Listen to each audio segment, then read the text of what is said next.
Assalamualaikum warahmatullahi wabarakatuh. Innal hamdalillah nahmaduhu wa nasta'inuhu wa nastaghfiruh wa na'udzu billahi min shururi anfusina wa min sayyiati a'malina. May yahdihillahu fala mudhillalah wa may yudhlilhu fala hadiyalah. Asyhadu an la ilaha illallah wa asyhadu anna Muhammadan abduhu wa rasuluhu la nabiyya ba'dah.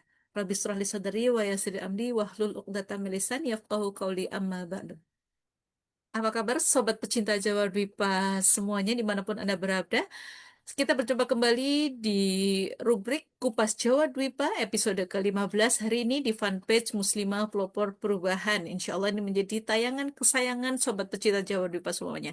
Kupas Jawa Dwipa mengungkap perspektif sejarah dalam konektivitas hari ini. Hari ini Rabu 30 Juli 2025 bersama saya Dewi Musyaidah untuk 1,5 jam ke depan. Insya Allah kita nanti akan menyimak tayangan dan juga kita akan mendiskusikan serta menjawab pertanyaan dari sobat pecinta Jawa Dwipa berkaitan dengan tema bahasan kita untuk Kupas Jawa Dwipa hari ini dengan satu tayangan yang sangat-sangat menarik untuk kita diskusikan. Dan hari ini kita insya Allah nanti akan ada dua narasumber yang akan berdiskusi dengan tema membangun bangsa tanpa korupsi, membuang warisan kolonial dan kapitalisme. Wow, ini bahasan yang sangat menarik sekali. Dan saya ucapkan selamat bergabung kepada sobat pecinta Jawa Dwipa semuanya yang sudah ada di chatroom, yang sudah ada di live roomnya dari fanpage Muslimah Pelopor Perubahan di rubrik Kupas Jawa Dwipa untuk malam ini. Selamat bergabung dan juga silahkan absen ya di kolom komentar kami. Untuk akhirnya nanti kita akan mengikuti diskusi kita. Oh, sudah ada yang langsung absen untuk menyimak Kupas Jawa Dipa kita hari ini dari Cilacap, kemudian dari Salatiga ya. Terus silahkan dari Ungaran juga sudah hadir, Masya Allah ya. Akan terus kita tunggu ya atensi dan juga komentar dari Sobat Pecinta Jawa Dipa semuanya untuk 1,5 jam kemudian ke depan. Dan untuk tema bahasan kita, membangun bangsa tanpa korupsi, membuang warisan kolonial dan kapitalisme. Ini tema yang sangat cukup menarik ya ketika kita membahas tentang korupsi.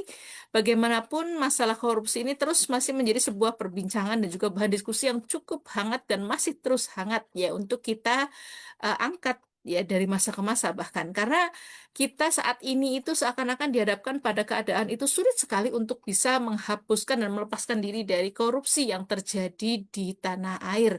Dan belenggu korupsi ini tidak sekedar ada di level atas saja, tapi bahkan kita bisa katakan seperti gurita atau mega korupsi ya, dari korupsi tingkat kampung di tingkat bawah sampai kepada korupsi yang kita bisa katakan tadi mega korupsi, guritanya itu sudah kemana-mana. Nah, ya ini akhirnya terpampang dengan jelas di hadapan kita semuanya.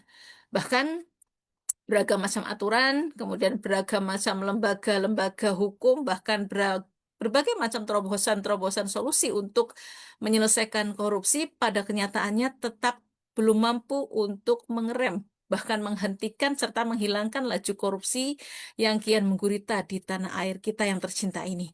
Tapi tahukah sahabat pecinta Jawa Dwipa, kalau bukan Jawa Dwipa nggak membahas tentang bagaimana sejarah, bukan kita namanya. Kita di sini akan mengkaitkan bahwasanya ternyata ada warisan dari kolonial berkaitan dengan korupsi dan ini nanti akan menjadi bahan diskusi kita untuk malam hari ini. Makanya ini saya bilang ini tema ini cukup menarik ya, cukup menarik untuk bisa kita diskusikan nanti 1,5 jam kemudian. Silahkan Sobat Pecinta Jawa Dwipa untuk terus menyimak dan siapkan pertanyaannya juga dan siap berkomentar di chatroom fanpage Muslimah Pelopor Perubahan di rubrik Jawa Dwipa, Kupas Jawa Dwipa malam hari ini. Baik, saya akan sapa terlebih dahulu. Ada dua narasumber kita yang insya Allah nanti akan diskusi bersama kita dan juga akan menjawab pertanyaan dari Sobat Pecinta Jawa Dwipa. Yang pertama ada Ibu Rati Respatiani SHAKT. Beliau adalah aktivis Muslimah Jawa Tengah. Beliau berdomisili di Semarang. Assalamualaikum warahmatullahi wabarakatuh. Ibu Rati, apa kabar? Waalaikumsalam warahmatullahi wabarakatuh, Mbak Dewi. Sehat ya Bu ya? Alhamdulillah Alhamdulillah, sehat. ya Alhamdulillah. Kita Semarang hujan semuanya tidak sehat Bu juga. malam ini Bu? Cerah, Cerah ya. alhamdulillah. Di Cilacap, alhamdulillah dari pagi kita hujan sampai Oh, malam. Dan Masya kita Allah, kebetulan di nggih. sini. Masya Allah, Gin. Alhamdulillah. Ternyata bervariasi Alhamdulillah. sekali. Baik, Ibu. Nanti kita akan berdiskusi dengan tema kita hari ini, membangun bangsa tanpa korupsi, membuang warisan kolonial dan kapitalisme. Saya sudah tidak sabar nih, pengen segera untuk diskusinya. Tapi saya akan menyapa juga untuk narasumber yang kedua, Ibu Siti Nurjana, SPD. Beliau berdomisili di Klaten dan beliau adalah editor Jawa Dipa dan juga pemerhati sejarah yang insya Allah Sobat Pecinta Jawa Dipa sudah hafal. Beliau hampir selalu ada di setiap tayangan Kupas Jawa Dipa. Assalamualaikum warahmatullahi wabarakatuh. Ibu Siti, bagaimana kabarnya Ibu? Waalaikumsalam warahmatullahi wabarakatuh. Baik, Mbak Dewi. Sehat nih, Alhamdulillah. Ya, sekali sekali sepertinya hari ini. Insya Allah Ibu, saya juga menanti jawaban-jawaban Ibu ya untuk kita flashback melihat bagaimana sejarahnya, hubungannya antara kolonialisme dengan korupsi.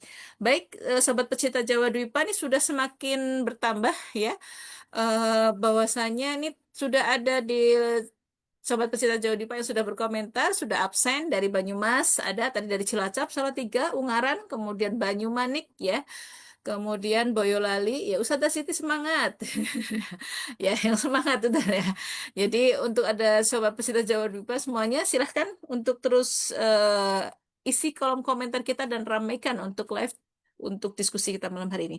Tapi sebelum kita memulai untuk diskusi kita hari ini, kita simak terlebih dahulu tayangan Jawa Dwipa yang sudah dipersiapkan oleh tim dari Jawa Dwipa. Monggo disimak dan ini akan menjadi bahan diskusi kita untuk malam hari ini.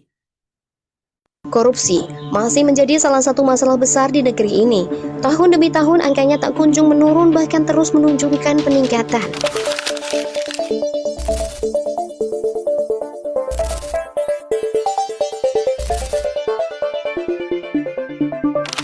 Pusat Pelaporan dan Analisa Transaksi Keuangan atau PPATK mengungkap, laporan pada 2024 menunjukkan transaksi terkait tindak pidana korupsi mencapai 984 triliun rupiah.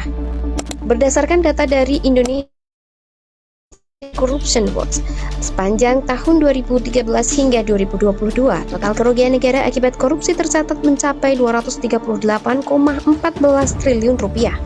Pada tahun 2004 yang lalu, Kejaksaan Tinggi Jawa Tengah sendiri menangani 73 kasus korupsi, didominasi oleh kasus yang melibatkan badan usaha milik negara atau BUMN. Meski berbagai kebijakan dibuat untuk memberantas korupsi, tetapi persoalan korupsi tak kunjung tuntas, bahkan seolah menjadi warisan pahit bangsa ini. Sejarawan Sri Margana dalam kumpulan tulisan Korupsi Mengorupsi Indonesia menyebut, mendorong praktek koruptif di Indonesia adalah sistem birokrasi patrimonialisme berbasis feodalisme yang dilakukan kerajaan-kerajaan di Nusantara beberapa abad lalu. Ada dua perilaku yang mencerminkan sikap korupsi. Pertama, adanya sistem upeti atau penyerahan wajib dari seseorang atau kelompok tertentu untuk dibagikan ke penguasa. Kedua, munculnya kebijakan dari penguasa yang mengalihkan kekuasaannya kepada orang-orang terdekat atau terpercaya untuk dapat melanjutkan kekuasaan atau nepotisme. Kasus korupsi pun kental pada masa kolonialisme.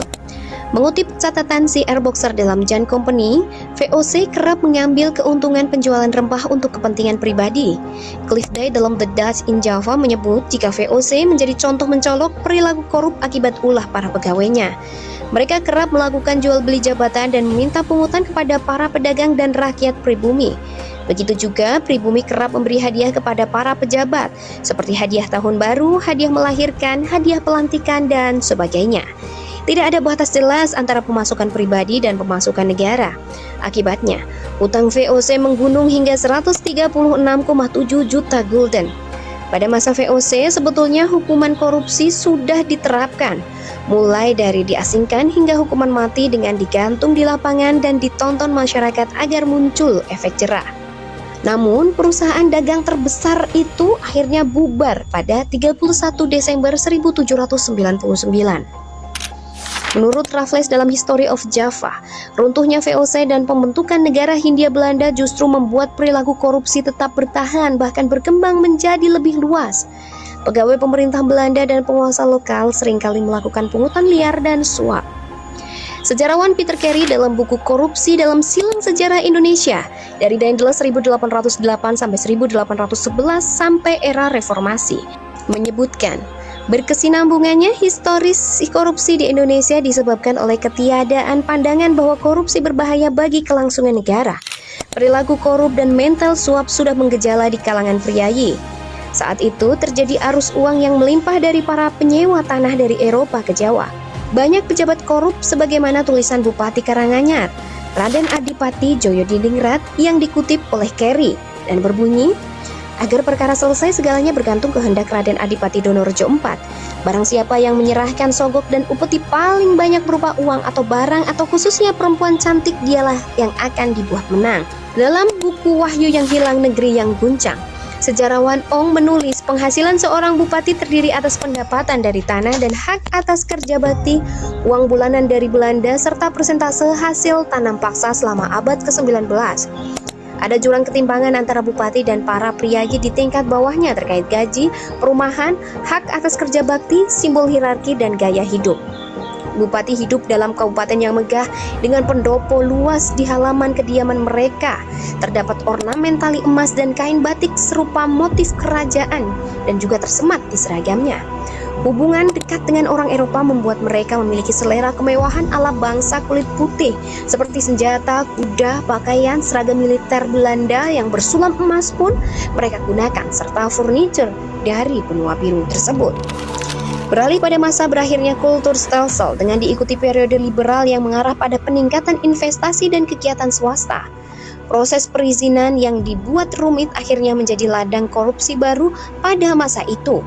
Dalam buku 2 Abad Jalan Raya Pantura, karya Endah Srihartatik disebutkan bahwa saat pembangunan jalan sampai wilayah Kesultanan Cirebon, Daendels melakukan negosiasi dengan Sultan Cirebon.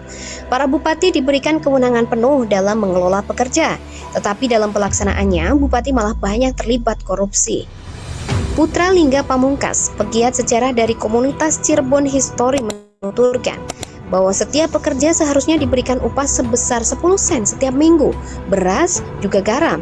Namun upah tersebut oleh para bupati tidak dibayarkan.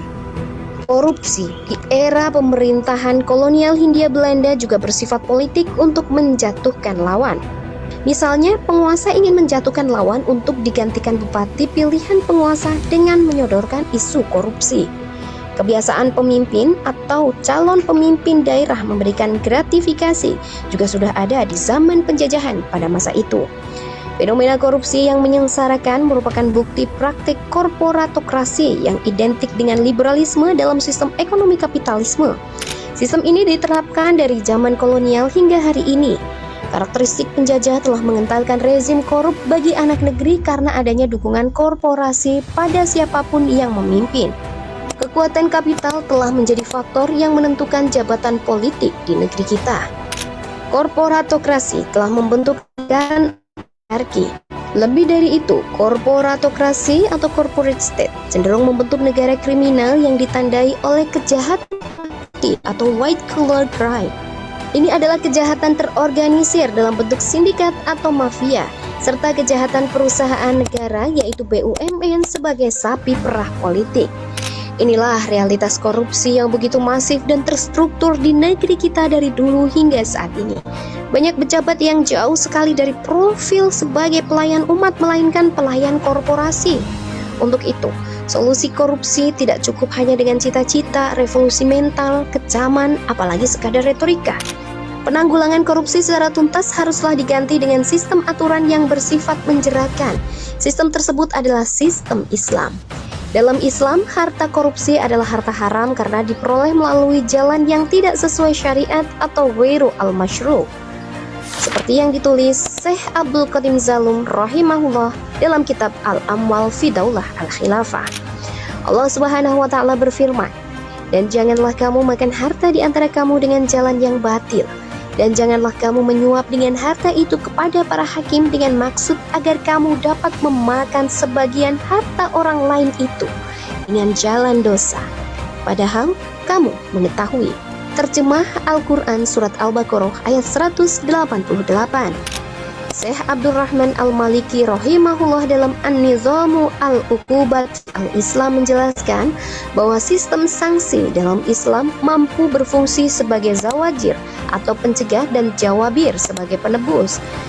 sanksi atau ukubat untuk koin atau para koruptor bukanlah hukum potong tangan sebagaimana bagi pencuri. Menurut kandungan Al-Quran Surat Al-Maidah ayat 38 adalah takzir yang kadarnya ditentukan oleh hakim. Bentuk sanksinya bisa sekedar nasihat atau teguran dari hakim, penjara, pengenaan denda atau goromah, pengumuman pelaku di hadapan publik atau media massa, hukuman cambuk, hingga sanksi yang paling tegas yaitu hukuman mati. Teknis hukuman mati itu bisa digantung atau dipancung. Berat atau ringannya hukuman takzir ini disesuaikan dengan berat atau ringannya kejahatan yang dilakukan.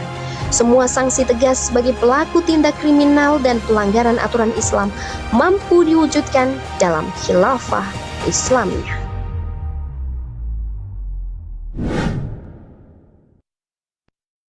Inilah Jawa Dwipa mengungkap perspektif sejarah dalam konektivitas hari ini. Bagaimana Sobat Pecinta Jawa Dwipa sudah menyimak tayangan dari kami membangun bangsa tanpa korupsi, membuang warisan kolonial dan kapitalisme akan berlanjut dengan sesi diskusi. Masya Allah, ini ada Sobat Pecinta Jawa Dwipa dari Timika, Papua yang juga siap menyimak. Masya Allah ya, makin jauh kita sudah lintas pulau. Kalau bulan kemarin sudah ada dari Sumatera, juga ada dari Kalimantan kalau tidak salah ya. Ini tidak hanya di wilayah Jawa dan Jawa Tengah saja, tidak. Ternyata sudah sampai ke Papua, Sobat Pecinta Jawa Dwipa. Masya Allah. Masih ada yang terus absen di kolom komentar chatroom kita di Sobat Pecinta Jawa Dwipa semuanya. Silahkan menuliskan dari mana Sobat Pecinta Jawa Dwipa menyimaknya. Baik, kita langsung saja ke sesi diskusi. Sobat Pecinta Jawa Dwipa, kita masuk ke sesi diskusi yang pertama. Saya akan bertanya dulu kepada Ibu Ratih. Ibu Ratih nih, tadi kalau sudah disimak ya berkaitan dengan tadi ya beberapa hal yang sudah ditayangkan di tayangan Jawa Dwipa. Di sana digambarkan bahwasannya maraknya korupsi ya di negeri ini dari masa ke masa itu justru angkanya tidak pernah turun. Angkanya selalu naik ya, berbagai kebijakan dan lembaga penanganan korupsi pun juga sudah dibentuk, tapi pada kenyataannya sulit sekali untuk dihentikan, Bun. Nah, ini bagaimana Ibu Ratih menjelaskan realitas gurita korupsi di negeri ini? Silahkan, monggo. Iya, Mbak Dewi dan Sobat Pecinta Jawa Dwipa. Ini baru mulai perbincangan, ini pertanyaan langsung nonjol. Ya, betul.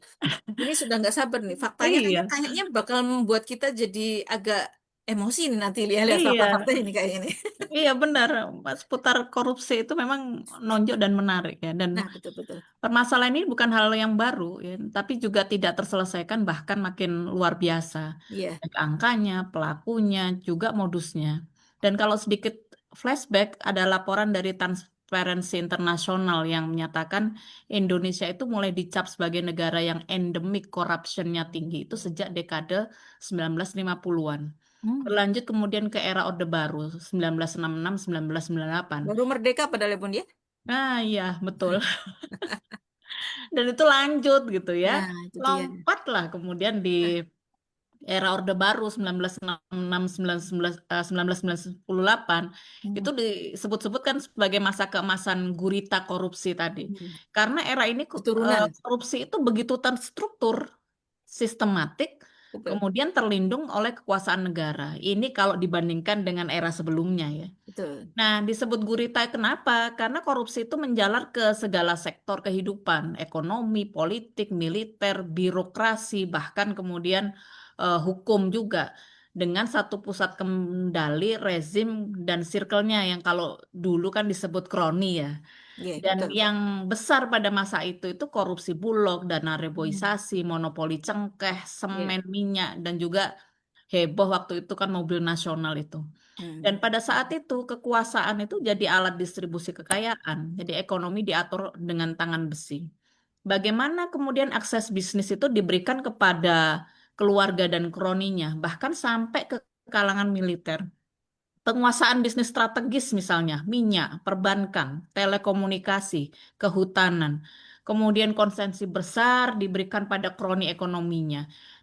Militer dilibatkan dalam bisnis, distribusi logistik, dan juga pengamanan aset. Ini kan nampak ya adanya arsitektur kekuasaan yang korup. Berikutnya juga ada sistem patron klien, bagaimana kesetiaan terhadap penguasa dibalas dengan posisi dan proyek. Bisa naik jabatan kalau kemudian loyal, bukan karena prestasi. Proyek negara kemudian dibagi-bagi untuk menjaga loyalitas elit politik dan ekonomi. Partai penguasa dibiayai dari uang negara dan donatur kroni. Dan selama 32 tahun era Orde Baru, hampir bisa dikatakan tidak ada mekanisme yang bisa mengawasi kekuasaan. Nggak ada kebebasan pers, korupsi itu sulit kemudian terungkap. Lembaga pengawasan negara dikendalikan oleh rezim, DPR, BPK, Mahkamah Agung. Siapapun yang kritik dibungkam, dipenjara atau dilenyapkan. Dan korupsi itu bisa terus berlangsung karena sistem kemudian menutup rapat semua jalur pengungkapan. IMF bahkan menyebut Indonesia itu sebagai negara dengan systemic chronic corruption atau korupsi kronik sistemik pada saat itu. Parah Dan banget. Transparansi Internasional itu mengeluarkan indeks ya persepsi korupsi Indonesia itu dia katakan ada di level terburuk di akhir tahun 90-an dan menyebut penguasanya sebagai the most corrupt leader in the modern history. Terdeteksi penguasa Orde Baru korupsinya sekitar 30 miliar US dollar atau sekitar 560 triliun. Ini kan luar biasa. Lah iya. Kemudian masuk ke era reformasi. Era yang katanya menjanjikan demokrasi, transparansi, dan penegakan hukum. Ternyata pun tidak menutup ruang subur praktek korupsi. Betul. Korupsi di era reformasi justru menyebar secara horizontal dan sistemik ke seluruh lini pemerintahan. Kenapa? Dengan diberlakukannya otonomi daerah, harapannya daerah itu satu sisi bisa lebih mandiri dalam mengatur kebijakan dan anggaran. Tapi sisi lain, faktanya malah memperluas peluang korupsi Betul. dari pusat sampai ke ribuan titik kekuasaan lokal. Kepala daerah jadi raja kecil dengan ada kewenangan luas untuk anggaran. DPRD terlibat korupsi berjamaah lewat pengesahan APBD yang transaksional. Dana desa, bansos, proyek infrastruktur daerah, ladang bancakan. Ya. Karena minimnya pengawasan itu. Dan bagaimana juga kita baca banyak kasus OTT, KPK yang melibatkan kepala daerah, ketua DPRD, bahkan sampai ke bendahara desa. Nah, Kemudian juga salah satu trigger nih ya, salah satu trigger korupsi di era reformasi itu adalah mahalnya biaya politik. Untuk jadi kepala daerah atau anggota legislatif yang maju itu kan harus mengeluarkan miliaran ya, atau bahkan ratusan miliar rupiah. Setelah terpilih, mereka kemudian kan dipaksa nih untuk mengembalikan modal politiknya ya, dan membayar hutang politik ke sponsor lah ya. Kemudian kan selain apa? Selain sponsor dilarang ngatur. nah, gitu. Selain donatur dilarang ngatur gitu ya. Dan Donatur, ini donatur, ya, betul. menciptakan siklus korupsi yang terus-menerus karena jabatan politik pada akhirnya bukan lagi jadi amanah, tapi dia menjadi investasi ekonomi. Di tahun 2002 kemudian juga lahir KPK, sempat jadi harapan besar publik. Bagaimana KPK berhasil membongkar berbagai kasus besar dan menangkap banyak pejabat tinggi. Tapi sejak revisi Undang-Undang KPK tahun 2019, kewenangan dari KPK kan justru dibatasi. Betul. Sehingga kehilangan independensi karena harus tunduk pada Dewan Pengawas. Banyak kemudian penyidik senior justru dihentikan atau diberhentikan dengan yang heboh kemarin itu tes wawasan kebangsaan. Nah, Yang terbaru kemarin RUU HAP atau RUU Hukum Acara Pidana. Salah satu pasalnya menyatakan penyadapan harus mendapat persetujuan dari Ketua Pengadilan Negeri dalam waktu 1 kali 24 jam sejak permohonan diajukan. Regulasi ini kan dikhawatirkan pada insightnya KPK akan jadi pintu masuk kebocoran informasi. Dan Mbak Dewi dan juga Sobat Pecinta Dajipa yang luar biasa, laporan ICW menyampaikan sampai kini setiap tahun rata-rata 600 lebih kasus korupsi itu tidak pernah ditangani ya, berhasil ditangani oleh aparat penegak hukum. Dan lucunya ya dikatakan anehnya gitu ya, angka korupsi itu nggak pernah turun drastis. Artinya penindakan hukum itu belum efektif sebagai pencegah. Dan bayangkan kerugian negara dari korupsi itu kan triliunan rupiah ya setiap tahunnya. Dana yang seharusnya bisa dipakai untuk pendidikan kesehatan kesejahteraan rakyat. Bagaimana korupsi timah 300T, Patra Niaga 190-an T, bahkan media asing mengatakan potensinya 2 kali lipat. BLBI aja cuman gitu ya 138 T. Dan Indonesia ini hari ini kan 2024 masuk peringkat 99 dari 180 negara. Peringkat kelima se-Asia Tenggara dalam indeks persepsi korupsi. Nah, artinya demokrasi kapitalistik kalau kemudian tidak ada fondasi ideologis dan sistemik yang kuat dan sahih atau benar, justru membuka lebih banyak celah untuk kejahatan berjamaah yang terselubung. Betul. Hmm, Nggih, Itu betul. Mbak. Luar biasa. Bahkan angkanya tadi kalau ditemukan di tayangan hampir 1 kuadriliun ya Bu ya. Untuk Nah, 2024 kemarin angka korupsinya ya masih subhanallah angka yang luar biasa besar sekali. Kalau tadi masa Orde Baru berapa Bu? 560 triliun ya kalau dirupiahkan ya. dirupiahkan. Sekarang melonjak 2 kali lipatnya ya.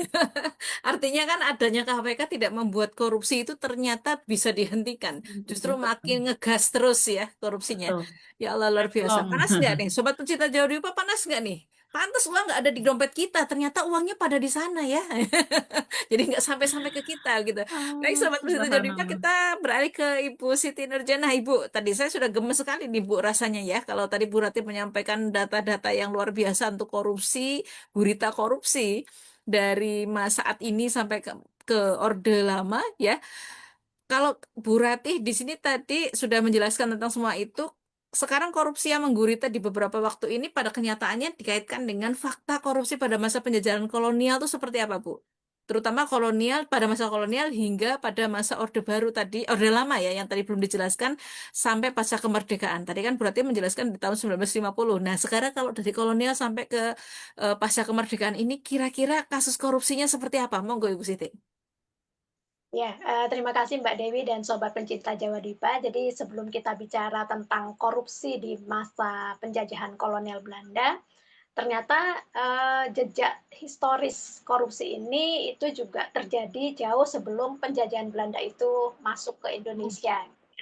Nah, ini bisa kita lihat pada masa Kerajaan Mataram kuno dan Kerajaan Majapahit.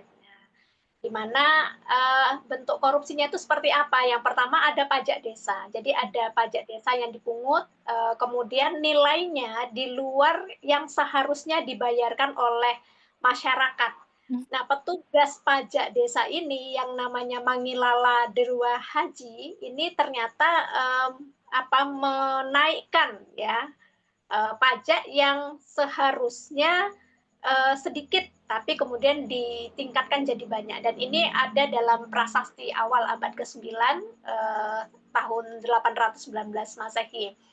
Nah, kemudian yang berikutnya juga bentuk korupsinya itu apa? Bentuk korupsinya itu adalah kita tahu bahwasannya para pejabat bawahan raja itu tidak memiliki gaji pokok ya, tetapi mereka diberikan keistimewaan berupa mendapatkan tanah dari petani, kemudian mereka mendapatkan uang gitu ya untuk memenuhi kebutuhan mereka sehari-hari. Nah, kemudian terkadang hak istimewa ini kemudian disalahgunakan oleh pejabat tersebut, misalnya meminta uang pelicin ya kepada rakyat untuk memudahkan urusan. Misalnya kalau ada warga yang ingin jalannya dibangun menggunakan uang kerajaan, maka pejabat itu meminta uang pelicin gitu ya agar bisa dikerjakan. Nah, maka kita bisa lihat juga tujuannya untuk apa? Untuk memperkaya diri. Karena tadi tidak ada gaji pokok, Mbak Dewi. Nah, kemudian yang berikutnya juga di Mataram kuno ya. Di Mataram kuno ini bisa dilihat ya kalau misalnya kita suka healing ke tempat-tempat ini ya bersejarah, itu ada prasasti Luitan dan prasasti Palepangan ya. Nah, di prasasti Luitan dan Palepangan ini korupsi itu terjadi pada tanah, khususnya sawah. Jadi misalnya di prasasti Luitan itu tertulis bahwasannya penduduk desa Luitan itu mengaku tidak sanggup membayar pajak sebanyak yang telah ditentukan. Nah, kemudian mereka itu mempertanyakan kenapa gitu ya, kenapa kok tanah mereka itu diukur dengan satuan tampah yang lebih kecil daripada satuan tampah standar kerajaan. Nah, konsekuensinya apa? Jadi konsekuensinya pajak tanah atau sawah yang harus mereka bayarkan itu menjadi lebih besar, dan ternyata setelah dibawa ke pengadilan itu terbukti gitu. Pejabat petugas pajak tanah sawah tadi itu mendapatkan keuntungan 33,3% itu. Nah, ya, kemudian di Prasasti Palepangan juga begitu. Ternyata warga desa Palepangan di Mataram kuno itu juga mempertanyakan kenapa kami harus membayar pajak sawah dengan ukuran luasnya itu 2 lamwit ya, 2 lamwit, dan itu lebih besar padahal seharusnya tidak sebesar itu, dan ternyata setelah terbukti di pengadilan petugasnya mendapatkan keuntungan sampai 31%. Nah, lamwit ini apa? Lamwit itu ukuran sawah pada masa kerajaan dulu di Nusantara, setara dengan 20 tampah. Jadi kalau sekarang itu 20 tampah itu sekitar 153.600 meter persegi gitu ya. Nah, kalau dilipat gandakan keuntungannya masuk ke kantong pejabat tadi itu. Nah, ternyata apa yang terjadi di masa kerajaan, korupsi yang terjadi di masa kerajaan itu berlanjut ketika VOC datang. Nah, VOC Belanda ini datang, bahkan sampai dikatakan VOC Belanda ini populer ya, versi korupsi yang paling populer lah di Nusantara, itu dikatakan sebagai Verhanonder korupsi. Jadi tenggelam atau hancur karena korupsi. Nah, ya, apa bentuk korupsinya ini banyak. Misalnya ada perdagangan perdagangan gelap ya, kemudian juga perdagangan gelap itu pejabat VOC-nya memanfaatkan fasilitas sebagai pejabat dan sumber daya perusahaan untuk keuntungan pribadinya. Kemudian yang kedua ada penyalahgunaan jabatan untuk mendapatkan keuntungan, misalnya dapat hadiah ya. Kalau hari ini gratifikasi Ya, atau betul. upeti gitu ya dari pada saat pergantian jabatan gitu. Dari pejabat lamanya gitu ya. Kemudian ada Oh, sekarang ada tim pengawas, Bu. apa? Kalau sekarang pejabat lamanya jadi tim pengawas. Iya, kemudian ada biaya perang. Nah, biaya perang juga dikorupsi gitu ya. Oh. Gaji pegawai yang kecil ini memungkinkan mereka juga tertarik untuk melakukan korupsi, dan ada penumpukan harta. Jadi ada salah satu gubernur jenderal VOC waktu itu seperti Van Horn ya, ternyata menumpuk kekayaan jutaan gulden ya, jauh melebihi gaji resminya gitu. Nah, itu yang kita lihat. Kemudian setelah VOC ini bubar, penjajah Belanda secara resmi masuk ke Nusantara, ternyata korupsi ini juga terjadi dengan kepanjangan tangan para bupati dan residen yang mereka itu adalah bawahannya kolonial Belanda ya.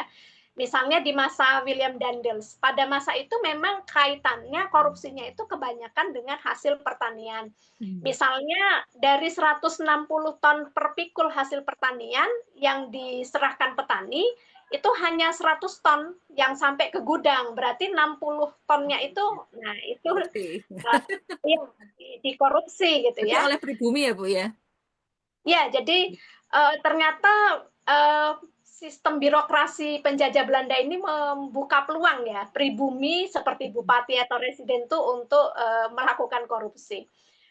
Tanam paksa juga begitu, Mbak Dewi. Tanam paksa ini pada masa itu tanam paksa itu juga ada privilege. Nah, privilege yang didapat penguasa lokal, yang penguasa lokal itu adalah bawahan dari kolonial Belanda. Nah, mereka kemudian memberikan honor besar dan bonus didasarkan pada seberapa besar komoditi tanam paksa yang bisa diserahkan oleh para bupati tadi gitu ya.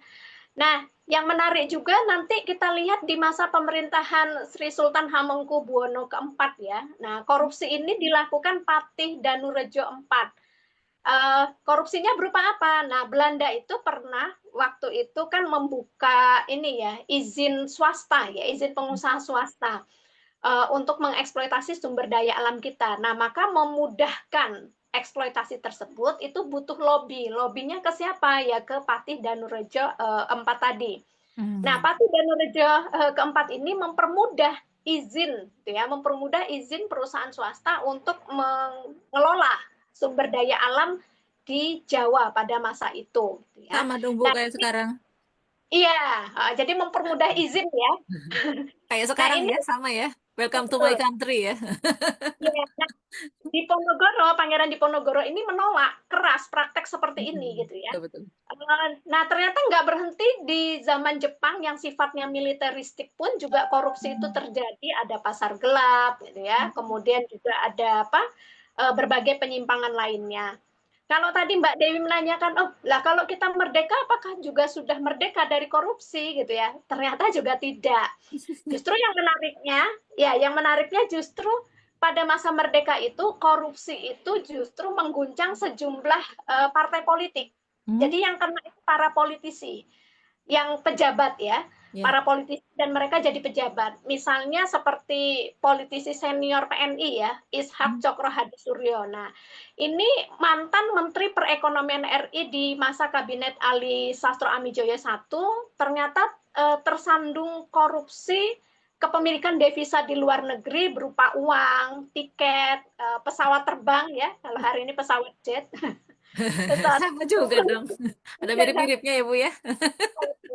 Kereta dan kemudian akhirnya terbukti bersalah gitu ya, terbukti bersalah dan diminta mengembalikan Mercedes-Benz 300 yang dari Eropa tadi. Bisa Nah, dibuktikan bersalah ya Bu ya. Kalau sekarang ya, susah membuktikannya ya. ya, tapi nanti Mbak Dewi ternyata dikasih grasi gitu Oh, ya. sama saja Iya, ternyata. iya, jadi tidak diberikan hukuman, cuman disita Mercedes-Benz-nya, tapi dikasih grasi. Nah, lucunya lagi, apa Menteri Kehakimannya loh ya ini ya, di masa tahun 58, Jody Gondokusumo, ini juga ternyata Ternyata juga tersandung kasus kalau sekarang itu gratifikasi dari seorang pengusaha asal Hong Kong, ya. Nah, iya, jadi yang memperoleh kemudahan memperpanjang visa dari Menteri Kehakiman. Nah, waktu itu bayarannya masih murah ya, 20.000, tapi 20.000 zaman dulu kan itu besar ya. Nah, akhirnya banyak juga dari partai-partai besar lain yang juga representasi, waktu itu representasi partai Islam ya, seperti Mas Yumi, yang kader-kadernya juga terseret kasus korupsi. Nah, maka kemudian Presiden Soekarno membentuk panitia retoling aparatur negara ya untuk memberantas korupsi ini. Bahkan korupsi ini diatur dalam Undang-Undang Nomor 24 Tahun 60 ya tentang pengusutan. Nah, itu jadi sudah merdeka pun kita belum merdeka dari korupsi ternyata begitu Ya, Mbak Dewi. ternyata antara kolonial terinspirasi dari dari kerajaan atau yang memang korupsi itu sudah menjadi bawaan manusia pada masa dulu memang sudah ada ya Bu ya. Artinya memang susah sekali ternyata. Karena aturan yang dipakai juga bukan aturan dari Sang Pencipta, akhirnya korupsi dari masa ke masa dan itu sudah ratusan tahun ternyata terjadi di Nusantara. Baik, ini melanjutkan nih ke Ibu Siti aja. Lalu apa Bu yang sekiranya kalau tadi sudah dipaparkan dari latar belakang sejarah, kemudian yang kekinian juga oleh Bu Rati tadi sudah disampaikan. Sekarang saya ke Bu Siti terkait dengan apa yang mendasari korupsi yang terjadi pada masa penjajahan Belanda di Nusantara dulu, Bu.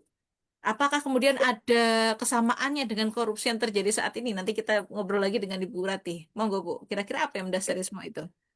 Ya, jadi kalau kita lihat paling utama kenapa korupsi itu masa kerajaan kemudian VOC sampai Hindia Belanda dan terakhir kita merdeka itu terus berulang karena ada namanya ini ya sistem pemerintahan neopatrimonialisme yang itu warisan feodal.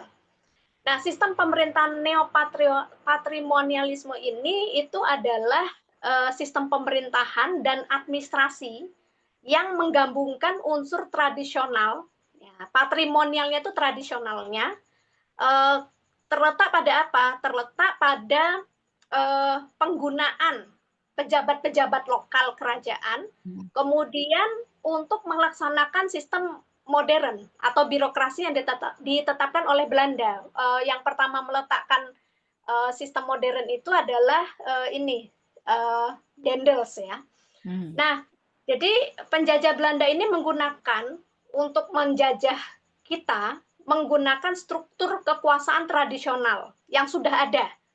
Nah, dulu kan di kerajaan sudah terjadi ya kasus-kasus korupsi, pelakunya adalah pejabat-pejabat kerajaan. Nah, itu dipertahankan gitu ya. Struktur kerajaan itu dipertahankan, kepemimpinan lokal untuk menjalankan pemerintahan kolonial itu dipertahankan.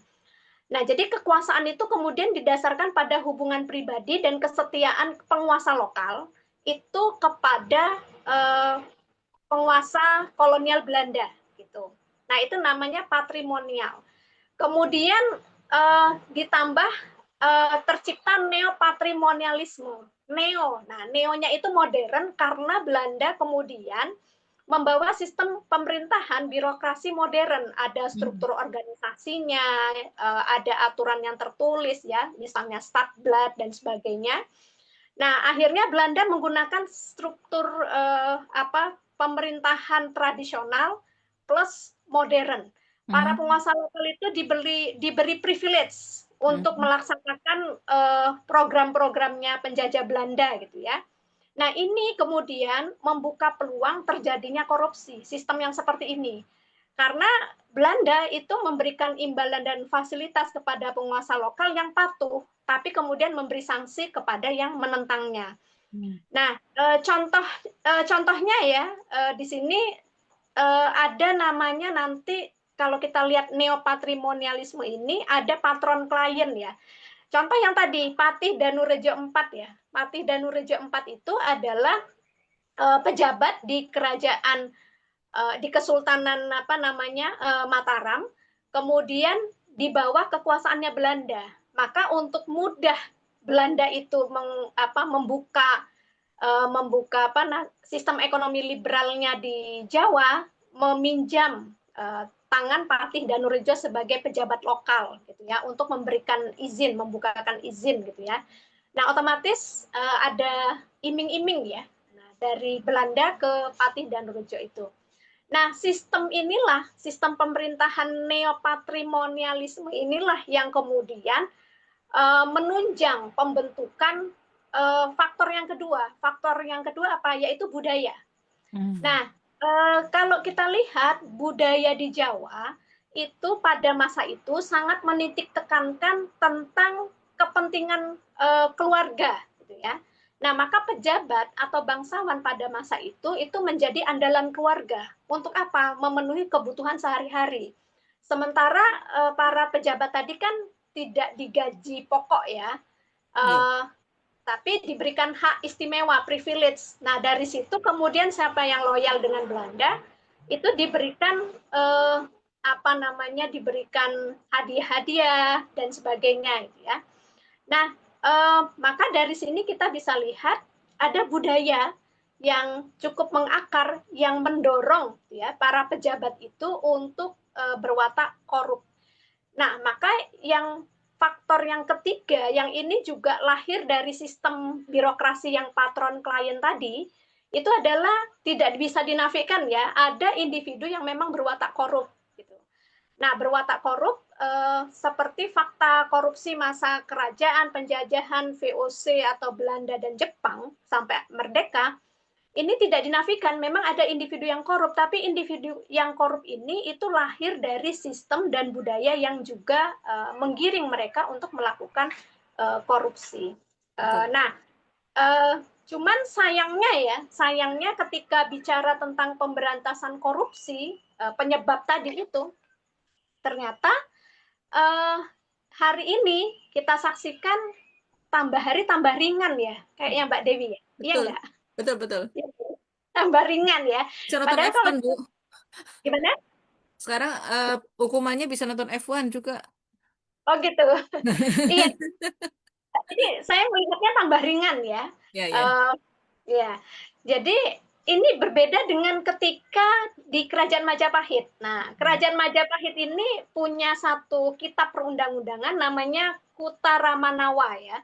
Kutaramanawa ini kitab atau undang-undang yang di dalamnya salah satunya memberantas korupsi dan hukumannya tidak main-main. Jadi di pasal 6 khusus para pejabat yang ketahuan melakukan suap, kemudian melakukan apa yang sekarang hari ini disebut korupsi, itu hukumannya berat, Mbak Dewi. Sampai di Uh, iya, sampai dieksekusi Algojo oh, di tempat khusus namanya Pamanggahan gitu ya. Jadi kalau koruptor itu bahkan kalau koruptor itu ternyata bisa dibuktikan oleh masyarakat dan dia melarikan diri, itu rakyat tuh dibolehkan untuk menangkap gitu sampai oh iya. begitu. Wah, Iya, sekarang diterapkan itu. Bakal ramai iya, kita kejar-kejaran di iya, jalan ya, karena saking iya, banyaknya betul. koruptor. Oke. Nah, ada yang dibuang ke laut, ada yang juga diikat dan kemudian dipamerkan di hadapan masyarakat banyak ya. Jadi yang terakhir juga ada istilah ceneleng-celeng ya. Ceneleng-celeng itu koruptor tadi itu bisa dicabik-cabik ya seperti saya pernah lihat video di Korea Utara itu ya. Oh Korea iya. Utara yang kalau korupsi itu dicabik-cabik apa anjing ya. Nah ini ada istilahnya ceneleng-celeng gitu ya kalau di Majapahit. Bahkan misalnya terbukti bersalah sekalipun gitu ya, rakyat itu boleh membunuhnya sebagai bentuk hukuman. Nah, kenapa kerajaan Majapahit ini memberlakukan hukuman sedemikian kerasnya kepada koruptor? Karena mereka menganggap korupsi ini bukan sekedar kesalahan administrasi gitu. Tapi apa? Ini adalah pengkhianatan terhadap negara, terhadap uang rakyat begitu. Iya. Di masa penjajahan Belanda juga ternyata ada hukuman yang berat ya bagi koruptor itu adalah di masa Dendels misalnya diasingkan, kemudian didenda, dicopot dari jabatan, kemudian dipermalukan di muka umum ya, bahkan dihukum mati. Nah, cuman ketika merdeka ini yang semacam retorika saja ya atau di undang-undangnya saja ada memang hukuman mati Mbak Devi. Hukuman mati itu di masa Indonesia Merdeka itu ada peraturan pemerintah pengganti undang-undang nomor 21 tahun 59 itu memang ada dicantumkan di situ koruptor itu diancam hukuman mati. Tapi ternyata dalam sejarahnya tercatat itu belum ada koruptor yang pada masa kemerdekaan itu dihukum mati. Bahkan yang tadi saya sampaikan malah justru dikasih grasi. Gitu. Nah, itu dia. Nah, ini yang apa namanya kita bisa lihat, kita bisa bandingkan hari ini ternyata ringan sekali ya ini apa namanya hukuman bagi koruptor ya. Nah, ini Gitu. dia. Ya, artinya sekalipun dulu juga sudah ada hukuman yang jauh lebih berat, ternyata juga tidak bisa menghentikan korupsi ya, Bu ya. Dari Ya, masa Majapahit ataupun sampai ke zaman kolonial pun ternyata meskipun ada sampai hukuman mati, dicabik-cabik dan sebagainya pun ternyata tidak menjadikan korupsi juga saat itu punah. Nah, sekarang fakta kekiniannya nih, saya ke Bu Ratih nih, ya makin menjadikan kita jadi lebih panas lagi nih. Kalau pada kenyataannya sekarang korupsi itu terus terjadi dari masa ke masa. Nah, kalau menurut Bu Ratih, kalau untuk kondisi korupsi saat ini apa sebenarnya yang menjadi penyebab dan pendorong praktek korupsi di tanah air? Di mana letak hukuman bagi pelaku korupsi kalau pada kenyataannya tidak mampu hukuman itu menghentikan laju korupsi di tanah air, Bu? Kalau dulu Iya, ada hukuman mati, kalau sekarang kayaknya nggak ada deh hukuman mati. Kalau tadi disebutkan Ibu Siti ada iya. sebenarnya, tapi kan prakteknya nggak pernah ada. Nah, ini terus Malah seperti dikorting apa, ya. Bu, sebenarnya penyebab dan pendorongnya? Iya, apa sih yang menyebabkan hal begini ini gitu ya. Bahkan Betul-betul. kan kalau bicara korupsi, pada akhirnya kan nampak begitu sulit dihapus juga ya. Nah, yang pertama itu saya ingin menyoroti pada sistem demokrasi yang transaksional ya. Hmm, Banyak orang mengira bahwa demokrasi itu adalah sistem yang ideal. Bagaimana wakil rakyat dipilih, kebijakan dibuat bersama, dan kekuasaan kemudian dikontrol oleh rakyat. hmm, Tapi apa faktanya begitu? Ternyata kan di bawah sistem demokrasi kapitalistik hari ini, yang kemudian dia sekarang menjelma menjadi korporatokrasi neokapitalisme, kekuasaan kan justru menjadi pintu masuk ke sumber daya ekonomi. betul. Kok bisa? Seperti yang tadi sempat saya sampaikan bahwa pemilu itu mahal satu sisi. Untuk Mm. mencalonkan diri sebagai kepala negara, DPRD hingga DPR RI, seorang kandidat itu sampai bisa menghabiskan ratusan juta bahkan miliaran rupiah. Biaya ini kan bukan hanya untuk kampanye, tapi juga untuk mahar politik, konsultan politik, logistik relawan dan lain-lain dan seterusnya.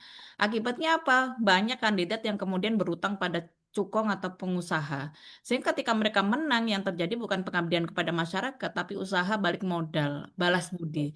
Caranya dengan membagikan proyek, memudahkan perizinan, atau kemudian mengangkat orang-orang yang loyalis untuk melanggengkan kekuasaan. mm, Yang ini yang disebut korupsi berjamaah itu.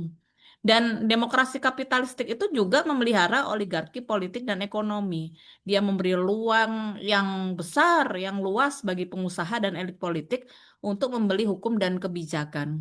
Kita lihatlah bagaimana Undang-Undang Minerba, Undang-Undang Cipta Kerja, atau ya, kebijakan yang berpihak pada korporasi tambang dan sawit. betul. Kebijakan itu bukan lahir dari kepentingan rakyat gitu ya, Mm-mm. tapi dari lobi-lobi, dari pesanan kekuatan uang gitu ya. Undang-undang itu bisa disusun sesuai dengan permintaan. Bahkan lembaga negara pun berubah menjadi alat pelanggang rente. Betul. Jadi kan terbentuk kemudian siklus setan demokrasi kapitalistik. Uang itu bisa Ya, mengarah pada kekuasaan. Kekuasaan itu membuka peluang betul. akses ekonomi dibuka lebar-lebar, duitnya nambah, akhirnya Nah, nambah kuasa dan nah, seterusnya dan seterusnya. Dan siklus inilah yang kemudian menjadikan korupsi bukan sekedar penyimpangan, tapi memang konsekuensi logis dari sistem demokrasi kapitalisme. betul. Selama kekuasaan itu bisa dibeli dan kekayaan bisa dilindungi lewat kekuasaan, korupsi akan tetap subur meskipun rezim silih berganti. Poin Betul. kedua, Mbak Dewi dan sobat pecinta Jawa Dipa, kalau bicara tentang bagaimana penegakan hukum, toh juga penegakan hukum hari ini tadi juga sudah dibahas ya, juga eh, panjang lebar juga hukum yang tumpul ke atas tajam ke bawah dan ternyata itu juga terjadi hari ini gitu ya. Ya, Hukum kelihatan di yang lapangan. seharusnya jadi panglima nih, tapi faktanya kan justru tunduk pada kekuasaan dan kepentingan. Mm-mm. Hukum itu kemudian bisa diatur oleh kepentingan. Banyak kasus besar yang kemudian mangkrak atau tiba-tiba dihentikan atau bahkan hilang dari sorotan gitu ya. Hanya karena ada orang besar yang harus dilindungi. Ya, Bagaimana lembaga penegak hukum juga kerap berada di bawah tekanan politik. Bahkan KPK yang dulunya digadang-gadang sebagai lembaga anti korupsi paling tajam nih, sekarang juga sudah kehilangan taring gitu ya. Dan kalau dulu kita ambillah contoh kasus korupsi BTS Kominfo yang korupsinya triliun rupiah. Kasus ini viral, mengguncang publik karena melibatkan pejabat tinggi, tapi kita bisa lihat bagaimana penanganannya. ya, Ada ketakutan adanya efek domino ke elit politik. betul. Bahkan beberapa tersangka itu dapat diskon hukuman atau vonis ringan. Kalau buka kartu dari ICW nih di tren Ya. vonis 2023, rata-rata hukuman bagi koruptor itu hukuman penjara 3 tahun 4 bulan saja. Meskipun sebagian besar kasus merugikan negara dalam jumlah besar. Total 2023 ya, 1.718 terdakwa dan hanya Betul. 33 orang yang divonis lebih dari 10 tahun penjara. Astagfirullah. Sekitar 615 terdakwa divonis sangat ringan, kurang dari 4 tahun. Sisanya juga kategori ringan atau sedang. Nah, kalau koruptor seperti ini, nanti bisalah dibandingkan dengan yang pencuri ayam itu ya. Nah, iya, betul. 100.000, 200, 300.000 yang kasus cukup lama ya, 2021.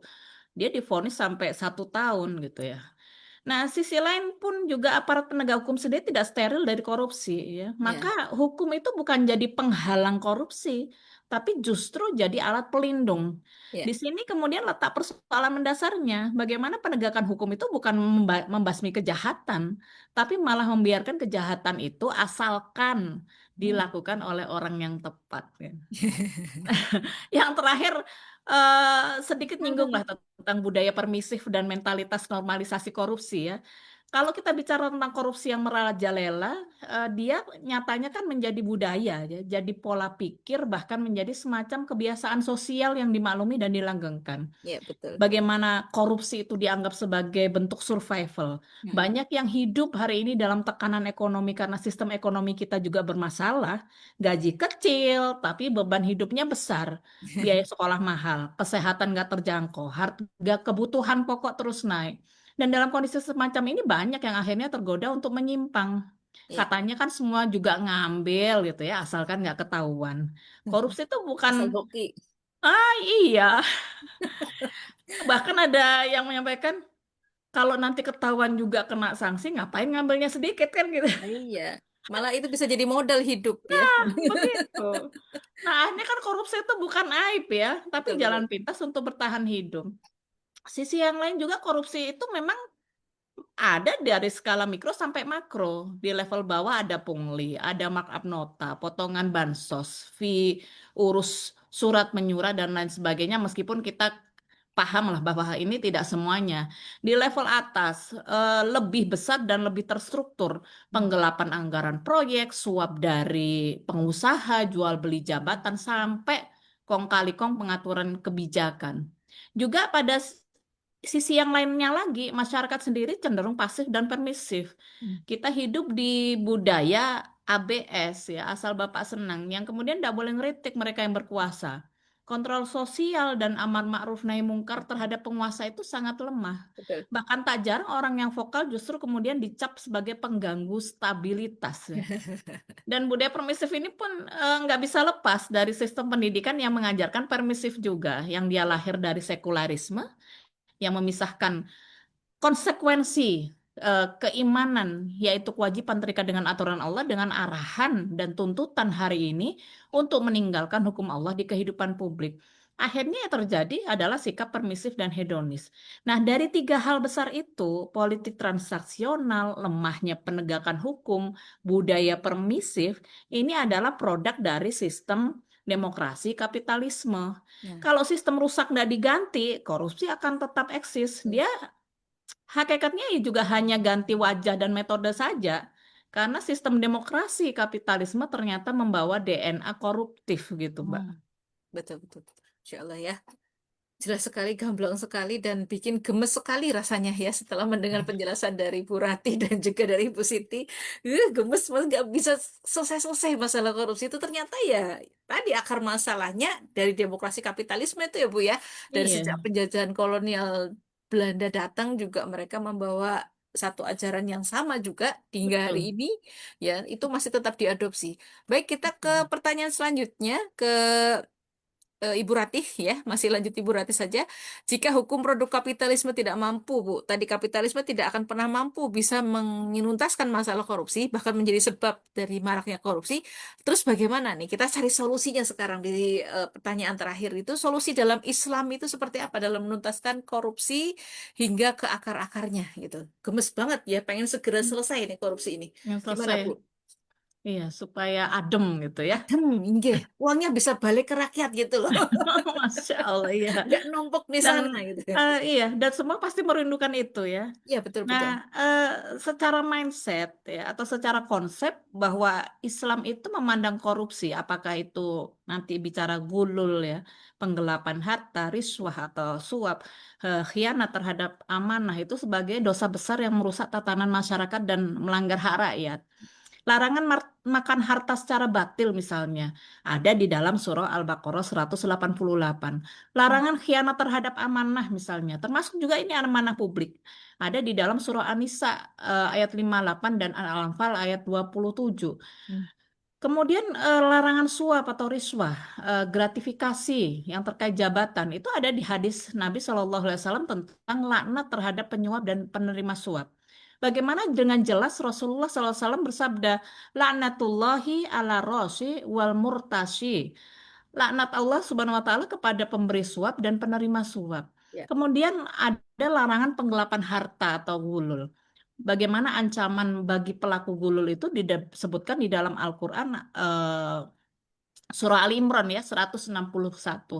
Maka bisa disimpulkan sebetulnya korupsi itu kejahatan besar dalam kacamata Islam, dan Islam itu mengharamkannya. Dan berarti ketika dia mengharamkannya, sekaligus Islam menghukumnya dengan tegas, bukan hanya mengecam secara moral. Karena itu eh, butuh solusi yang komprehensif dari seluruh subsistem di dalam kehidupan ini diselesaikan dengan Islam. Dan ini butuh penerapan Islam secara kafah di berbagai subsistem kehidupan supaya korupsi itu benar-benar bisa dicegah dan diberantas dari akar. Dan itu jelas tidak ada jalan lain kecuali dalam bingkai khilafah. Nah, bagaimana kemudian penerapan syariah dalam semua subsistem khilafah yang bisa menutup peluang korupsi? Kalau mengambil dari beberapa referensi kitab ya, ada Nidhamul Hukmi fil Islamnya Syekh Abdul Qadim Zalum, atau kemudian nih kitab Nidhamul Iqtisad dan Ajaizah Daulahnya Syekh Taqiyuddin An-Nabhani bisa dipahami. Yang pertama, kalau kita bicara tentang subsistem pemerintahan. Dalam aspek pemerintahan, kekuasaan itu dipandang sebagai amanah besar dari Allah yang akan dimintai pertanggungjawaban di akhirat. Jadi Betul. seorang pemimpin itu paham bahwa dia tidak bebas menggunakan kekuasaannya untuk kepentingan kelompok atau individu tertentu, karena dia hanya pelaksana hukum Allah di tengah umat. Penguasa tidak boleh menerima imbalan selain santunan dari Baitul Mal. Dan dalam pemilihan khalifah itu nggak butuh dana kampanye, karena nggak ada yang namanya sistem partai transaksional itu. Khalifah diawasi oleh umat secara langsung atau melalui majelis umat, yang kemudian kalau kemudian mereka komplain itu bisa diajukan ke Mahkamah Madzalim kalau kemudian ada indikasi kedapatan korupsi. Ya, Maka secara sejak awal gitu ya, khilafah itu tidak memberi celah pada aspek pemerintahan munculnya praktek jual beli kekuasaan serta membina para pemimpin agar takut kepada Allah, bukan sekedar takut pada lembaga audit dunia gitu ya. betul. Yang kedua, pada bidang politik, pada aspek yang kecil saja legislasi, syariah itu ditetapkan sebagai satu-satunya sumber hukum Islam. Dalam khilafah, legislasi atau penetapan hukum tidak bersumber dari akal manusia. Betul. Hukum di dalam Islam bukan hasil kompromi politik, bukan produk lobby elit, dan juga bukan hasil kepentingan mayoritas. Jadi tidak ada ruang bagi praktek jual beli pasal, pasal titipan, atau kemudian undang-undang yang dipesan oleh kelompok tertentu demi keuntungan pribadi atau golongan. Demikian juga khalifah itu nggak punya kewenangan untuk membuat hukum sendiri, apalagi kemudian berdasarkan hawa nafsu atau kemudian tekanan dari luar gitu ya. Tugasnya khalifah itu hanya menetapkan dan menerapkan hukum Allah sesuai dengan dalil syara. Maka Ya, satu-satunya sumber hukum di dalam khilafah itu hanya syariah, yaitu hukum yang berasal dari wahyu Allah Subhanahu wa taala. Nah, dalam sistem legislasi seperti ini, pada akhirnya Islam bisa menghapus akar korupsi dari sumber hukum itu sendiri. Nggak ada ruang manipulasi, pasal pesanan, undang-undang yang membela korporasi dan menindas rakyat. Ya, sistem Islam kafah benar-benar menjadikan hukum sebagai alat keadilan, bukan alat kuasa. betul. Yang ketiga, kalau ditinjau dari aspek ekonomi nih, ini juga luar biasa bagaimana pengelolaan harta umat dan negara itu dilakukan secara amanah. Kalau bicara tentang sistem ekonomi Islam, itu membedakan dengan tegas antara kepemilikan individu, kepemilikan umum, dan juga kepemilikan negara. Yang ini tidak dimiliki oleh sistem yang lain, yang kemudian masing-masing diatur sesuai dengan hukum syariah.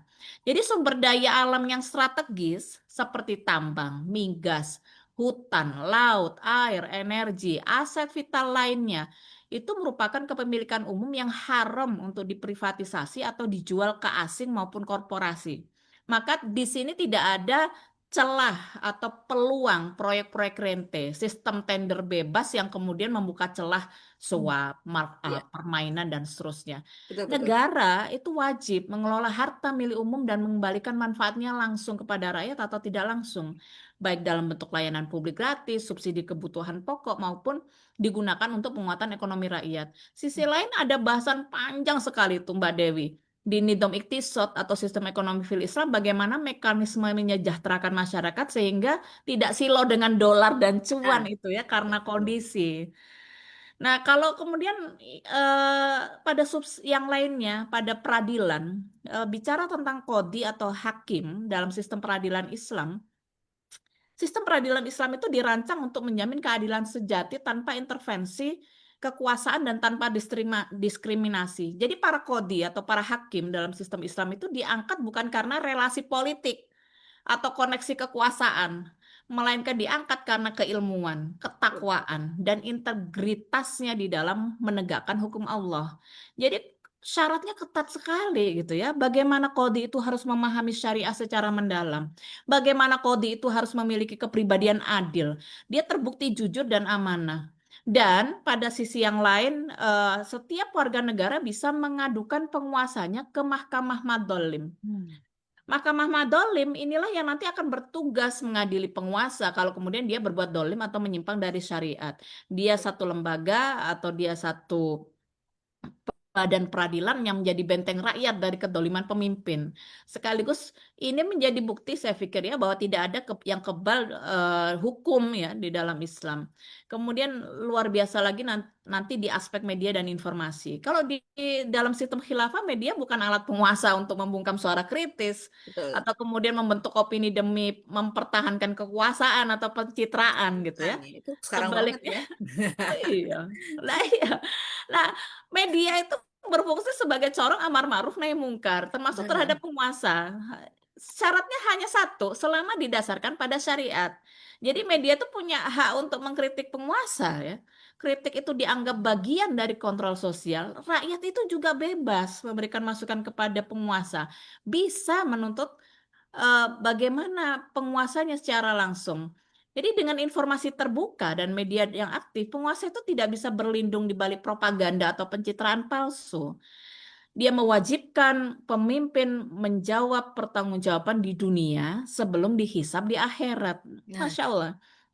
Yang terakhir pada sistem pendidikan. Jadi kalau bicara tentang pendidikan, pendidikan itu orientasinya pembentukan saksiyah atau karakter Islam. Mikirnya Islami, berperilakunya Islami. Sehingga melahirkan individu yang sadar terhadap amanah hidup di dunia dan bagaimana tanggung jawab di akhirat. Bukan sekedar mengejar jabatan, gaji, gelar gitu ya. Nah, kalau pendidikannya begini, masyarakatnya kan akan terbentuk kontrol sosial yang tinggi.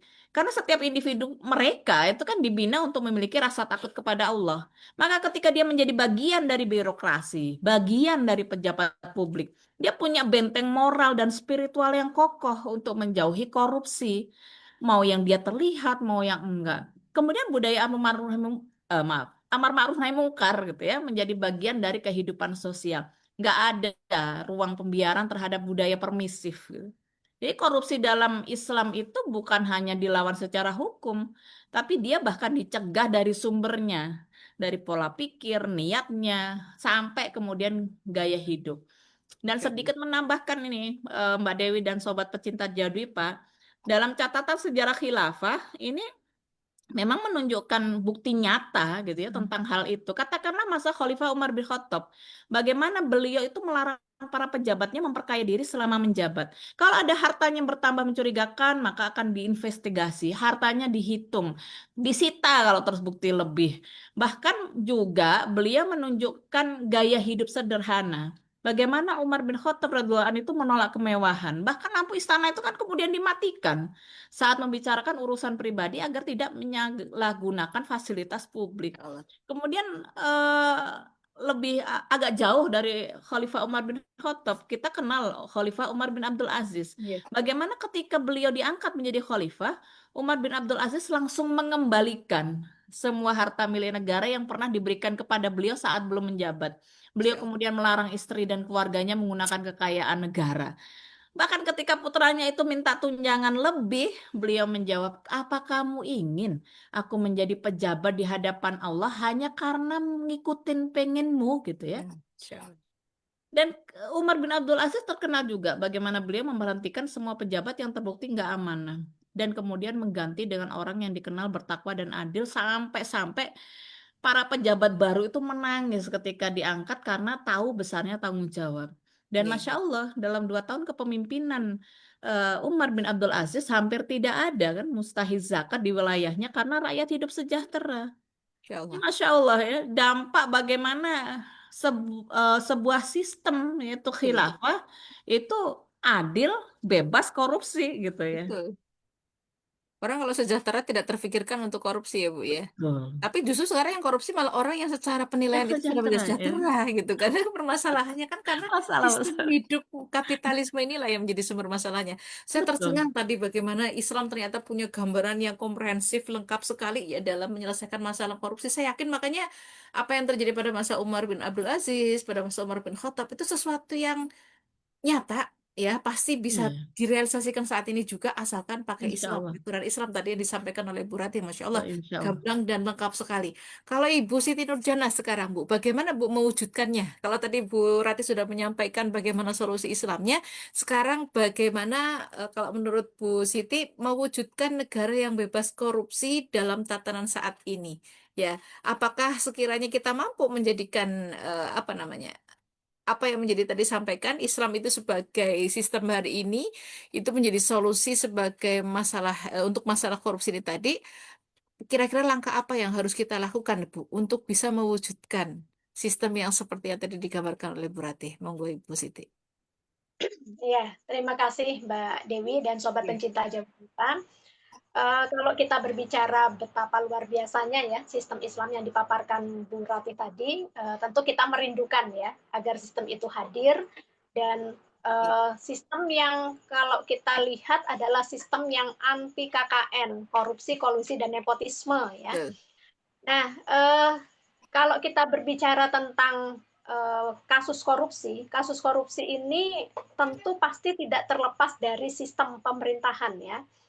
Nah, di mana kalau kita bicara sistem pemerintahan, pasti kita juga bicara tentang kekuasaan. Betul. Nah, korupsi ini kan berkaitan dengan money for power, power for money gitu ya. Nah, ya, jadi sementara kalau kita pahami kekuasaan itu kan bersumber dari rakyat. Betul. Artinya tidak ada kekuasaan yang terbentuk dan bertahan tanpa restu dan dukungan rakyat. Nah, dalam sistem politik apapun, nah, maka sejarah menggambarkan bahwa kekuasaan itu memang terbentuk, bertahan, jatuh, dan bangun dengan keterlibatan rakyat di dalamnya. Nah, hanya sayangnya keterlibatan rakyat dalam sistem pemerintahan hari ini itu tidak dilandasi pada belum dilandasi pada kesadaran dan partisipasi politik yang benar yang dituntunkan berdasarkan syariat Islam. Nah, itu yang kita garis bawahi. Sementara kesadaran politik publik yang rendah ini memungkinkan para politisi hari ini itu bisa melakukan tadi korupsi dengan aman tanpa terdeteksi. Baru terdeteksi kalau viral, kalau dibongkar netizen mungkin gitu ya. Maka ya, No viral, no justice. kalau viral no justice gitu ya. Betul. Bahkan Masya Allah kita lihat ya sampai-sampai korupsi tadi itu diinginkan ya oleh sebagian netizen, misalnya ada kalimat nggak apa-apalah dihukum 6 tahun asalkan dapat 300 triliun misalnya begitu gitu ya. Tetap untung ya Bu ya. Iya. Jadi apa ya? Menunjukkan gitu ya kesadaran politik publik kita hari ini memang masih dalam ranah yang rendah gitu ya. Padahal kalau kesadaran politik itu tinggi di tengah masyarakat, ini mereka tidak mudah diiming-imingi oleh janji manis atau terkecoh ataupun dimanipulasi gitu ya, tergoda oleh materi gitu ya. Bahkan kesadaran politik yang tinggi ini justru akan menciptakan masyarakat itu mawas diri gitu ya. Kemudian mereka akan membangun loyalitas politik berdasarkan pemahaman dan sudut pandang yang ideologis. Nah, maka jika terbentuk kemungkinan kecil misalnya nanti akan muncul penguasa-penguasa yang gemar berkorupsi. Nah, untuk meningkatkan kesadaran politik di tengah masyarakat, maka yang pertama memang kita harus memahamkan umat agar umat ini membuang warisan-warisan feodal penjajah di masa kerajaan, kemudian sampai hari ini, yaitu kapitalisme, sekulerisme, demokrasi, kebebasan untuk meraih harta sebanyak-banyaknya gitu ya, menjadikan korupsi itu kadang-kadang sebagai alat untuk menjatuhkan lawan politiknya. Ini kan terjadi dalam sistem-sistem yang bukan Islam gitu ya. Nah, tentu memahamkan membuang warisan feodal yang mengarah kepada orang gemar berkorupsi, ini butuh keaktifan, butuh partisipasi dari masyarakat. Jangan sampai partisipasi mereka itu dimanfaatkan atau digiring kepada pemahaman yang menginginkan atau mendambakan enak ya kalau korupsi banyak duitnya enggak apa-apa lah dihukum 6 tahun misalnya begitu. Nah, ini jangan sampai seperti itu gitu ya. Nah, maka hal-hal yang harus dilakukan itu adalah apa? Partisipasi itu diarahkan untuk mendalami, mendetili sebenarnya apa yang menyebabkan korupsi ini terus berulang terjadi. Apakah sekedar karena moralitas personal oknum dan sebagainya, ataukah tadi yang kita sudah paparkan luar biasa tadi itu adalah karena memang sistemnya. Sistem yang membentuk budaya dan membentuk individu-individu yang korup gitu ya. Yang sistem ini ketika sudah deteksi buruk, maka harus segera dirubah dengan sistem yang sesuai syariat Islam. Nah, ketika mau merubah ini memang harus butuh prasyarat ya. Prasyaratnya itu adalah menggunakan sistem yang tadi sudah dipaparkan Bu Rati. Kemudian yang kedua menggunakan strategi. Bagaimana sih caranya? Dulu Rasulullah mencontohkan dengan sistem Islam ini mampu memberantas bahkan tadi dikatakan mencegah korupsi itu ya. Tetapi apa yang dilakukan oleh masyarakat hari ini itu belum cukup ketika tidak ada kemauan dari semua pihak untuk meyakini bahwasannya korupsi ini adalah bagian dari persoalan yang disebabkan oleh sistem di luar Islam, sistem yang tidak Islami. Kemudian yang kedua, punya kemauan politik yang tinggi untuk mengganti sistem itu menjadi sistem Islam. Dan ini butuh kita berproses terus, berproses itu harus dengan senantiasa kita belajar terus sehingga sampai pada terbentuknya kesadaran politik masyarakat, korupsi ini adalah sesuatu yang harus segera dihentikan, ya, karena bertentangan dengan Islam dan dampaknya itu merugikan masyarakat generasi yang kini dan yang akan datang. Yeah. Itu, Mbak. Insya Allah ya, luar biasa. Sobat pecinta Jawa Dwipa, bagaimana? Merinding saya mendengarkan penjelasan-penjelasan dari Ibu Rati dan juga Ibu Siti bahwa ternyata Islam itu punya solusi. Kenapa kita masih tetap bertahan dengan kapitalisme yang jelas sudah rusak dan merusaknya itu sudah luar biasa seperti ini. Sobat pecinta Jawa Dwipa, ternyata tayangan kita disimak oleh Sobat pecinta Jawa Dwipa tadi yang saya sudah katakan di awal ada dari Papua ya, sudah ada yang menyimak sampai ke sana Ibu Sobat pecinta Jawa Dwipa dan juga ada dari tadi saya lihat dari Sumatera Utara daerah Kisaran ini. Purwanti Umu Faiz ya, Kisaran Sumatera Utara dan juga ada dari Palangkaraya juga ada, Masya Allah ya. Jadi sudah lintas pulau ini tayangan Jawa Dwipa kita hari ini. Masya Allah, banyak sekali yang berkomentar dan juga memberikan tanggapan di chatroom kita di Muslimah Propor Perubahan di Kupas Jawa Dwipa hari ini. Saya sedikit bacakan ya, mungkin kita lihat keterbatasan waktu juga. Ada Umu Syifa, merdeka apa masih terjajah? Ya, merdeka sebagai cara lain untuk kita dijajah secara fisik ya. Kemudian Kusuma Astuti, warisannya kok merugikan gini? Ya, mana mana subur banget KKN, betul. Pemberantasan korupsi hanya omon-omon. Ya, apalagi yang ditunjuk untuk menangani korupsi juga orangnya sendiri gitu ya. Dalam sistem demokrasi yang diterapkan saat ini memupuk subur pelaku korupsi yang terus menggurita tanpa henti. Berbeda dengan sistem Islam, ketika diterapkan maka akan menjaga umat dan tidak korupsi yang melanggar aturan Allah. Masya Allah, udah pinter ini Sobat Pesisir Jawa Dwipa ya untuk berkomentar di kolom kita. Kemudian juga ada Mimin Umu Zaim ya. Kekayaan negeri ini kalau nggak dikuasai asing-asing ya dikorupsi pejabatnya. Ya, betul.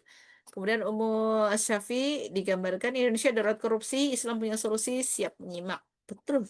Insya Allah kita sudah ada di akhir diskusi. Tinggal pertanyaan dari Sobat Pecinta Jawa Dwipa nanti. Selama sistemnya masih demokrasi, korupsi akan semakin subur. Ya, Masya Allah. Jadi ada juga nih. Tadi yang sempat disebutkan juga oleh Ibu Siti kayaknya tadi ya. Ini ada Dit Swastika. Sudah baca di buku Salim Afilah Sang Pangeran dan Janisarinya terakhir. Janisari terakhir, Patih Danurejo tadi juga sudah dikatakan ya, penjajah lokal yang suka jajan.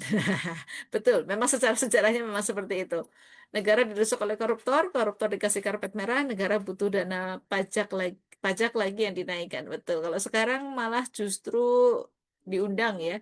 Asing itu kalau dulu penjajahnya katanya ngusir, kalau sekarang penjajahnya itu diundang datang ke negeri ini. Yang korupsi pejabatnya sendiri. Korupsi merajalela di sistem demokrasi, betul. Ini udah pinter-pinter nih sobat pejabat, sobat pecinta Jawa Dipa udah pinter-pinter nih.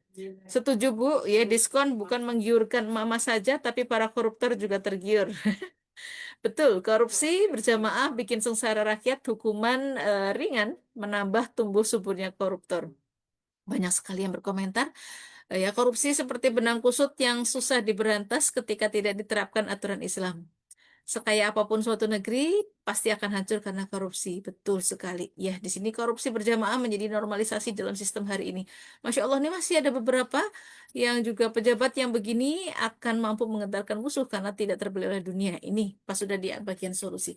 Baik, ini ada beberapa pertanyaan, Ibu, Bu Siti dan juga Ibu Ratih. Dari beberapa pertanyaan ini saya rangkumkan saja ya untuk monggo dijawab langsung dirangkum jadi satu. Yang pertama untuk Ibu Siti dulu nih. Ibu Siti ada beberapa pertanyaan nih yang terangkum ada 3. Saya langsung bacakan Ibu Siti.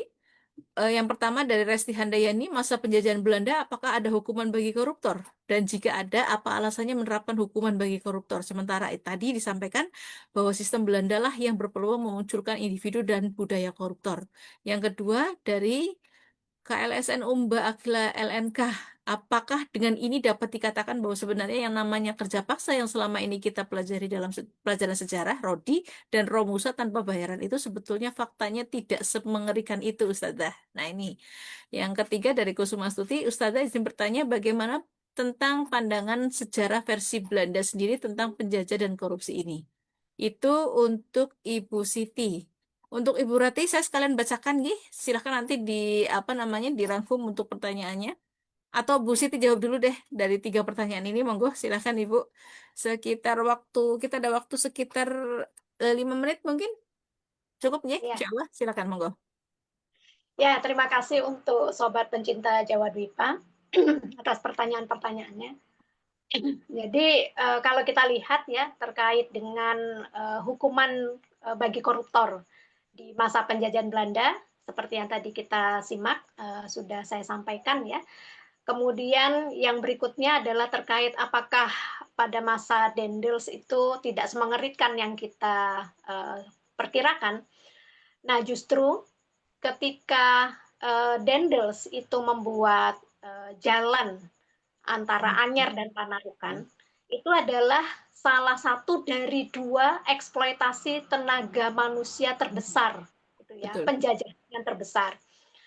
Meskipun pada prakteknya ternyata Dendels itu sebenarnya sudah memberikan upah melalui para pejabat lokal untuk diberikan kepada para pekerja. Tetapi itu banyak penyelewengan, banyak pemotongan. Ditambah memang upahnya juga tidak seberapa. Bahkan ada juga yang memang faktanya tidak diberikan upah yang layak. Nah, kemudian yang pertanyaan Bu Resti tadi gitu ya. Nah, kalau kita lihat Dendels ini adalah penguasa Belanda yang pertama yang tadi merancang neopatrimonialisme gitu ya, memadukan kekuasaan kepemimpinan lokal plus birokrasi modernnya Belanda.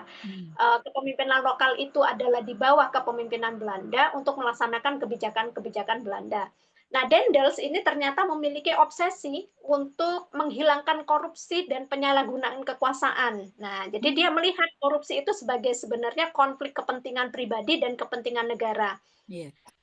Nah, tetapi gitu ya, bagi Dendels korupsi itu merusak hierarki para pejabat Belanda. Misalnya, korupsi yang terjadi di Jawa Barat atau Jawa Tengah ya, di pesisir pantai utara gitu.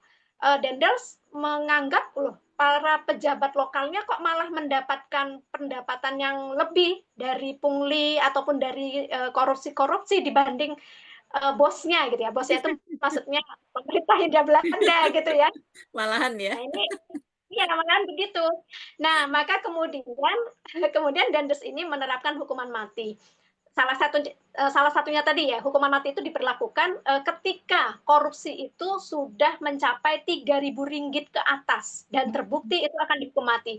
Hanya jangan berpikir ya, oh kok hebat sekali ya, Dandes itu menerapkan kebijakan hukuman mati, berarti serius nih memberantas korupsi. Ini jangan dikira begitu, karena begini, kenapa diterapkan hukuman mati? Sebenarnya hukuman mati ini dalam rangka untuk apa?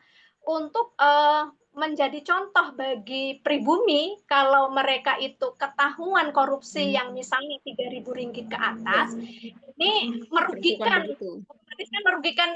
merugikan penjajah Belanda. Dan naasnya ternyata hukuman mati ini kemudian menimpa namanya Kolonel JPF Flits. Kolonel JPF Flits ini adalah tangan kanannya Dendels di Maluku, gitu.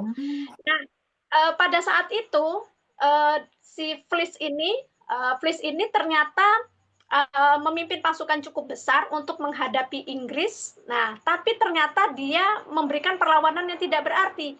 Karena memberikan perlawanan yang tidak berarti, tidak bisa menjaga Maluku, sementara Maluku itu adalah sumber rempah ya pada masa itu, maka penjajah Belanda kan kehilangan sumber kekayaannya. Makanya kemudian Vlies ini digiring ke mahkamah militer, kemudian dijatuhkan hukuman mati.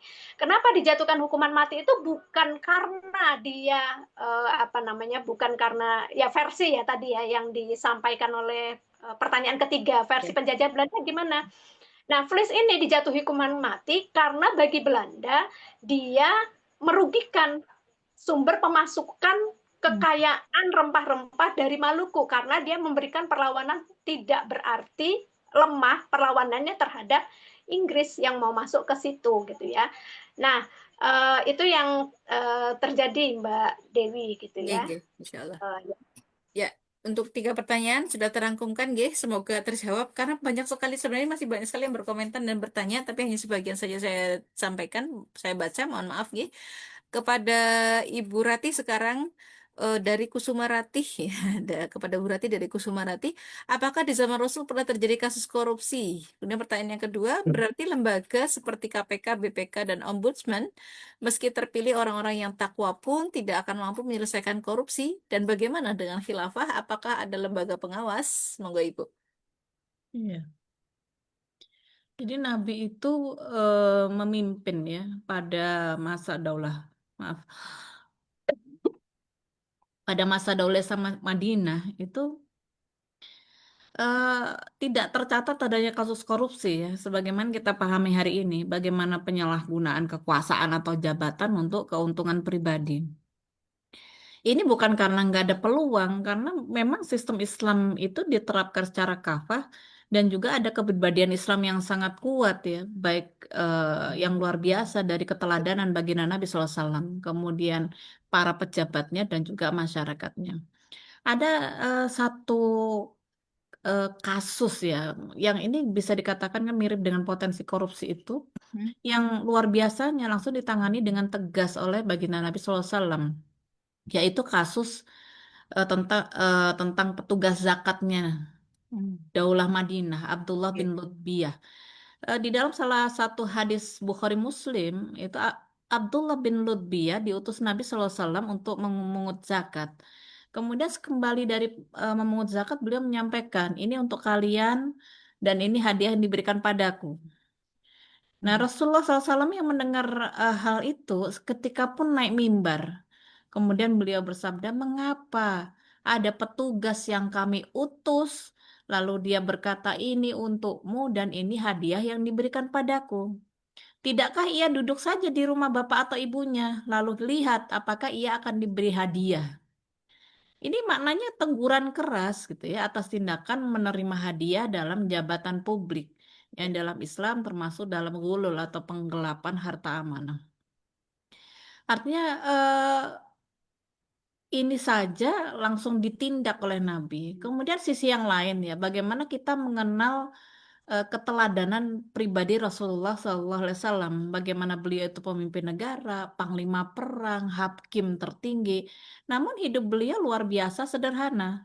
Bahkan beliau pernah menambal sendiri sandalnya, tempat tidurnya dengan pelepah kurma. Yang ini menunjukkan kan bagaimana keteladanan beliau bahwa jabatan itu amanah, bukan sumber kekayaan pribadi. Itu yang pertama.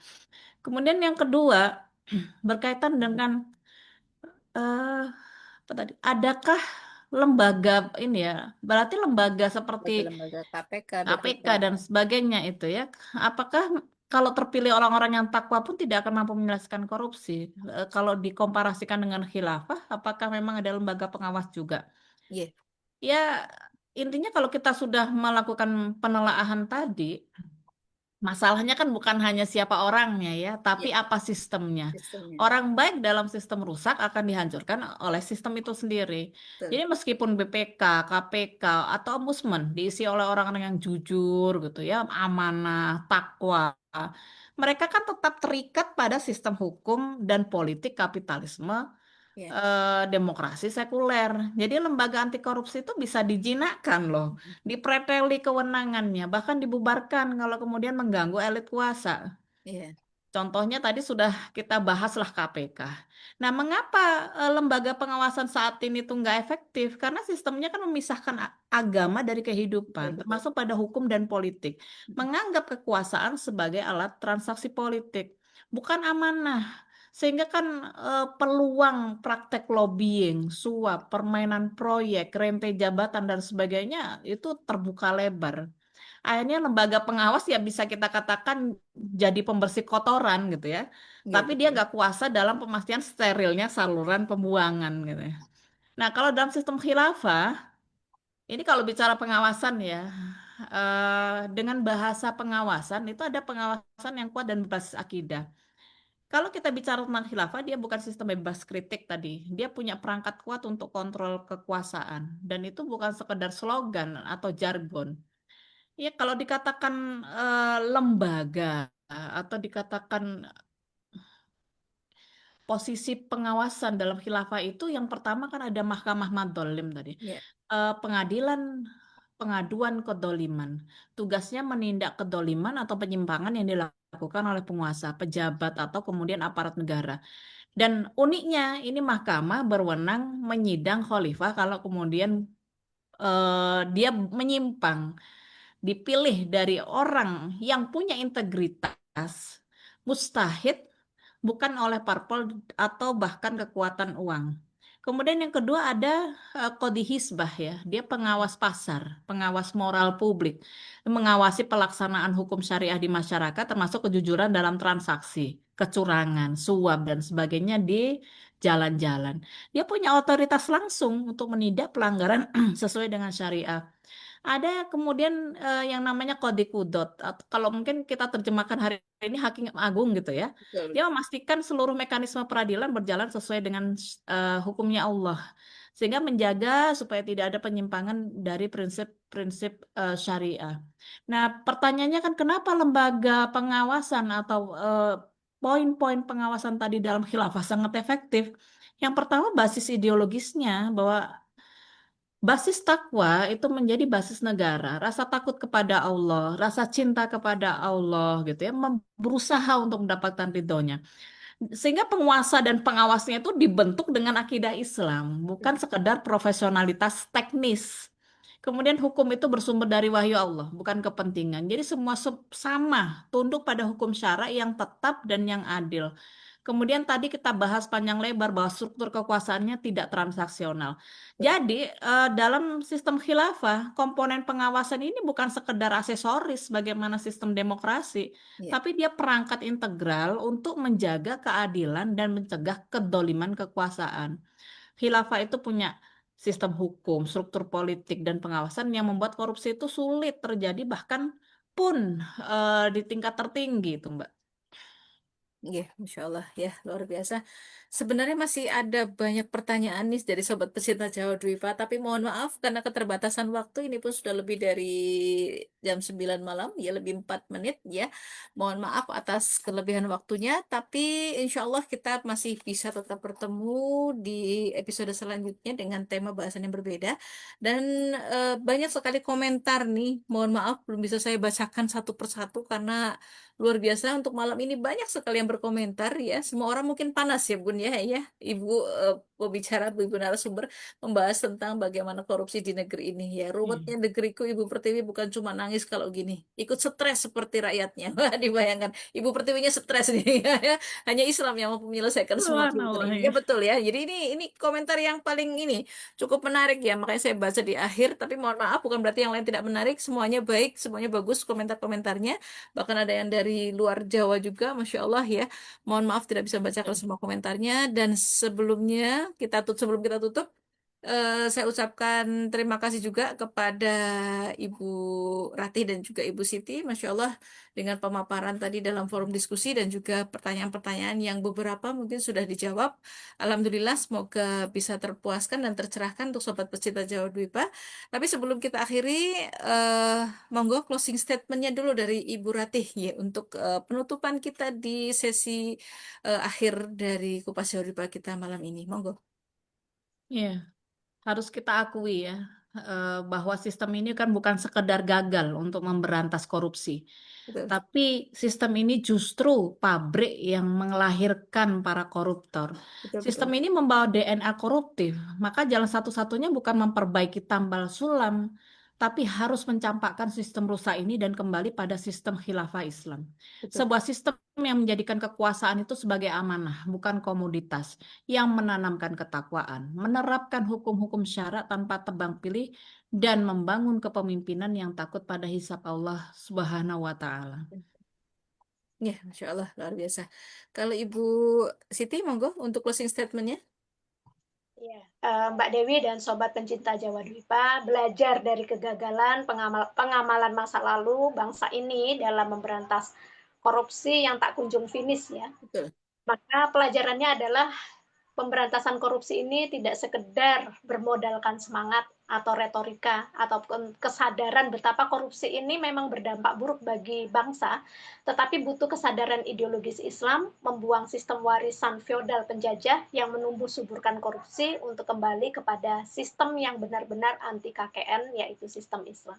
Masya Allah, Demikian. Allah Akbar. Nggih, jazakumullah khairan kepada Ibu Rati dan juga Ibu Siti Nurjana telah berada di forum diskusi kita untuk malam hari ini. Sugeng istirahat, selamat melanjutkan untuk aktivitas malam harinya. Ya, terima kasih. Semoga kita bisa bertemu kembali di episode-episode selanjutnya. Dan kami ucapkan juga terima kasih jazakumullah khairan kepada sobat pecinta Jawa Dwipa yang sudah memberikan like, komentar dan juga banyak bertanya. Tadi mohon maaf gak bisa dibaca satu persatu dari komentar dan juga pertanyaannya karena banyak sekali komentar yang masuk kepada kami di chat room, di live chat room kita di fanpage Muslimah Pelopor Perubahan.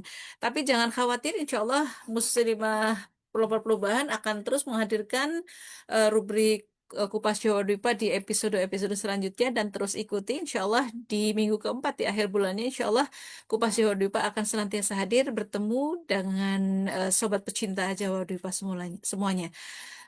Jangan lupa untuk terus ikuti Jawa Dwipa, Kupas Jawa Dwipa dan terus juga simak video-video kami juga yang sudah ada di channel YouTube di Jawa Dwipa 2024 ya, itu juga sesuatu yang saya kira butuh like dan komen dan juga support, subscribe dari sobat pecinta Jawa Dwipa semuanya dan terus ikuti diskusi kita untuk episode selanjutnya dan terus baca postingan-postingan juga di fanpage Muslimah Pelopor Perubahan, insya Allah banyak yang mencerahkan di sana.